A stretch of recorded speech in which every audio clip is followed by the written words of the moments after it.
The rushing water of the Colorado Mountain River carried more than just melted snow that spring morning. Jake Morrison spotted something unusual tumbling through the rapids as he finished his morning coffee on the cabin porch. His eyes narrowed. That wasn't driftwood. He dropped his mug and ran. The figure in the water was small, struggling weakly against the current. Jake dove in without hesitation, the icy water stealing his breath. He fought through the rapids, grabbed hold of what he initially thought was a child, and pulled them both toward the rocky shore. When he finally dragged them onto the bank, coughing and shivering, Jake froze. This was no human child. The girl's skin held a faint lavender tint, and her eyes were far too large, colored a deep amber that seemed to glow even in the morning light. She couldn't have been more than 14 in human years, wearing strange metallic clothing that clung to her small frame. A nasty gash ran across her shoulder, leaking blood that looked surprisingly red. She was unconscious, but breathing. Jake carried her back to his cabin, his mind racing. He had been a medic in the Marines before retiring to this isolated mountain refuge. Training kicked in over shock. He wrapped her in blankets, treated the wound with what supplies he had, and waited.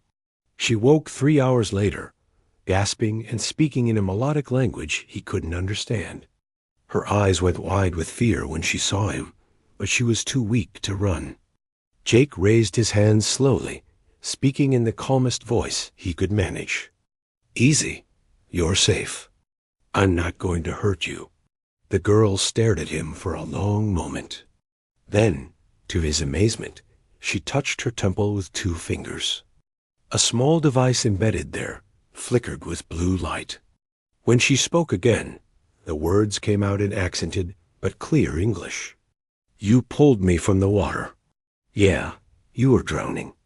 What happened?" Her name was Lyra. Her story came out in fragments over the next day as she recovered.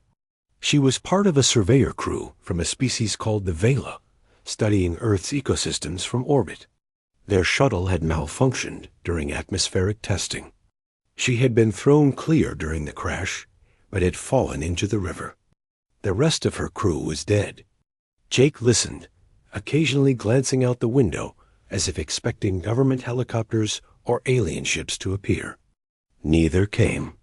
"Can you contact your people?" he asked.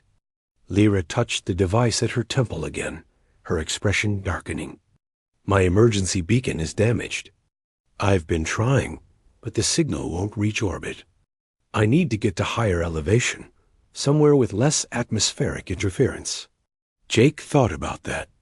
There's a peak about 30 miles north, tallest point for 100 miles. Would that work? She nodded slowly. It might. They set out the next morning. Jake packed supplies while Lyra moved stiffly, still recovering from her injuries. She was quiet during the hike, studying everything with those large amber eyes. Occasionally she would pause to examine a flower or a beetle with an expression of such pure wonder that Jake found himself smiling despite the surreal situation. "Your world is beautiful," she said on the second day, watching a hawk circle overhead. "The diversity of life here is remarkable. Most planets with intelligent species have far less variety." "We're good at destroying it, though," Jake replied, more bitterly than he intended.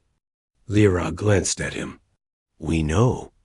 That's part of why we're surveying. Your species is at a critical point. You're developing space capabilities, but your world is in ecological crisis. The next century will determine whether humans survive or follow the path of so many others." "How many others?" 17 species that we know of. They expanded too quickly, consumed too much, and collapsed before achieving sustainable space presence. The conversation stayed with Jake as they climbed higher into the mountains. He had spent years alone in these peaks, disgusted by what humanity was doing to the planet, by the greed and short-sightedness that seemed to define his species. But Lyra spoke of humanity's potential too, of the art and music and stories that the Vela had intercepted from human broadcasts. "You're a contradiction," she said, "capable of such beauty and such destruction." On the fourth day, they reached the peak. Lyra activated her beacon, the temple device glowing brighter than before. They waited. An hour passed, then two. Jake started a small fire as the mountain air grew cold with evening. Lyra sat beside him, staring up at the stars just beginning to appear. "Will they come?" Jake asked. "They will. It may take time, but they will. What happens to you then?" "What happens to me?" Lyra was quiet for a long moment. "I return to my ship. You continue your life. The Vela Council has protocols about contact with developing species. This encounter cannot become official. Too much risk of cultural contamination. So we both just forget this happened?" "I won't forget." Her voice was soft. "You saved my life, Jake Morrison. You asked nothing in return. You helped me even though I was alien to you, even though you had no reason to trust me. That matters." The ship arrived near midnight, a sleek silver craft that descended silently from the stars. It landed 50 yards from their position, and 3 figures emerged. They were taller than Lyra, wearing uniforms that seemed to ripple with their own light. They moved toward Lyra with obvious relief, speaking rapidly in their own language. One of them, a male with darker purple skin, approached Jake. He studied the human for a moment, then spoke through his own translator. "You aided Lyra. This is not something we will forget." Jake shrugged. Anyone would have done the same. "No," the male replied firmly. "They would not have. We have studied your species extensively. Many would have reacted with fear or aggression. Some would have attempted to exploit the situation. You chose compassion. That is not as common as you believe." Lyra stepped forward. She had changed into a fresh uniform that one of her crew had brought, the wound on her shoulder now properly treated with their advanced medical technology. She looked at Jake with those luminous amber eyes. "Thank you," she said simply. Jake nodded, unsure what to say. The aliens returned to their ship, Lyra with them. He expected them to simply leave, to vanish into the sky as mysteriously as they had appeared. Instead, the male who had spoken to him remained. "A message from our council," he said. "Your planet faces challenges in the coming decades.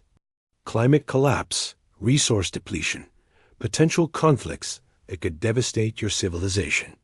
The Vela are forbidden from direct intervention, but we are permitted to assist those who demonstrate the values your species needs most." He handed Jake a small crystalline device. "This contains information.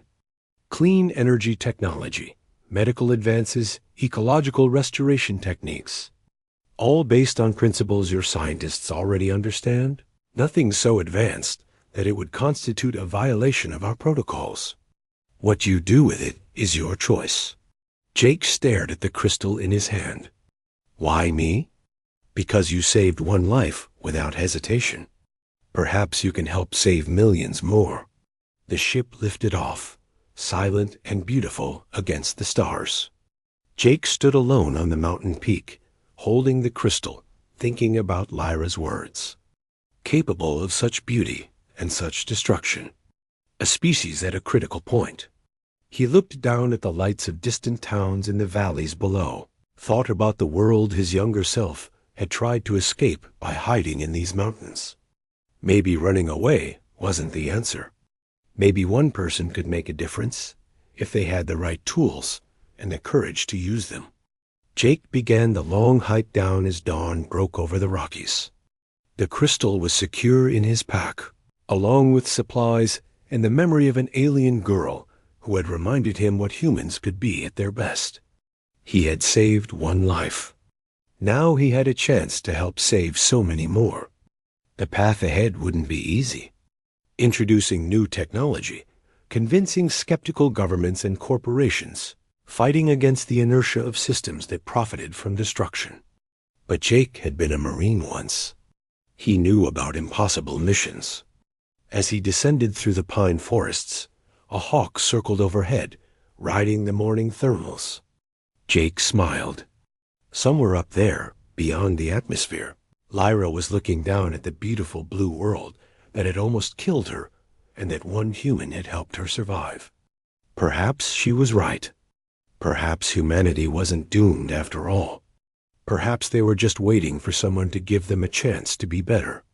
Jake Morrison kept walking, carrying the future in his backpack, ready to find out.